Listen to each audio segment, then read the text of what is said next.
It's iPhone 15 Pro Max. Thank you, Mama and Papa. Iyak daw siya ng iyak magdamag sa kapanood ng Korean drama, kaya ayan, magang-maga ang mata. Pero dahil sa iPhone 15 Pro Max, tingnan nyo naman ang kanyang tawa.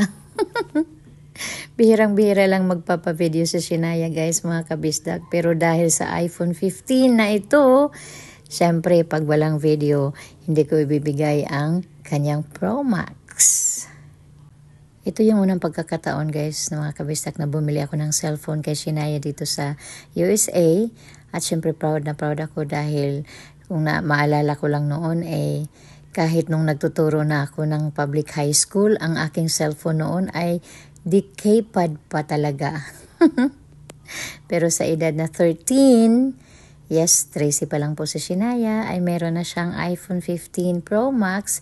Hindi naman sana nagmamayabang, kundi masaya lang ako na naibigay ko ang bagay na ito sa aking unika iha.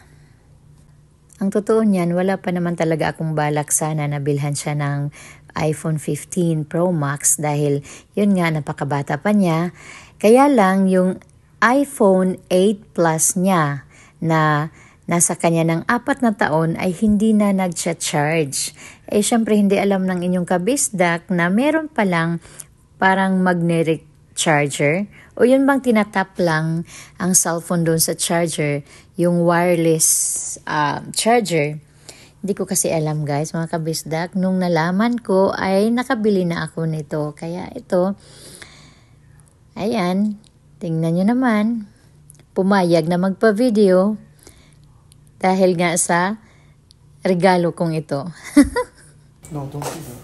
What am I supposed to do? This is this.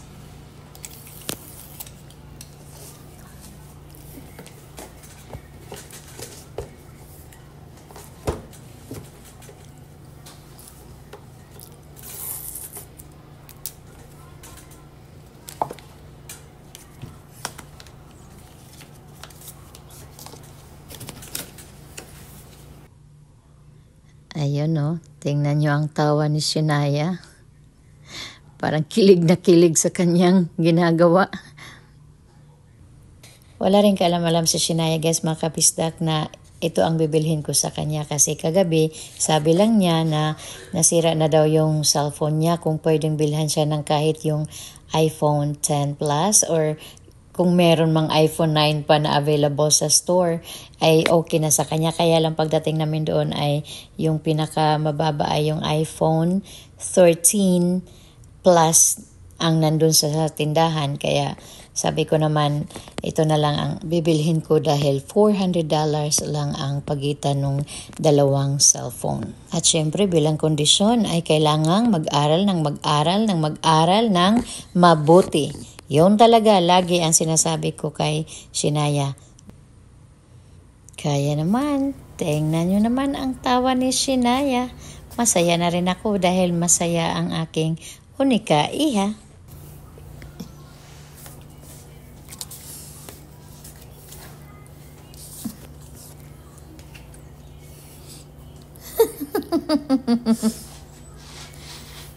Say yeah! It's a thing, Majig. What?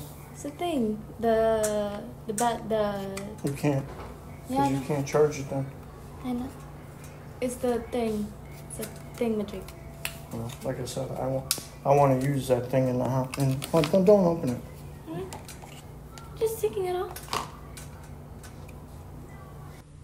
Bumili na rin pala ako ng screen protector guys, mga kabista, kasi medyo may kamahalan nga ang cellphone na ito at baka 4 na taon pa mula ngayon muling bibili ng cellphone sa kanya, o baka nung time na yun pag may trabaho na siya ay siya na mismo ang bibili sa sarili niya. Ito pala ang size ng cellphone na ito guys, mga kabisdak. Ayan o. At ito na-assemble na ni Gwapo ang cellphone ni Shinaya.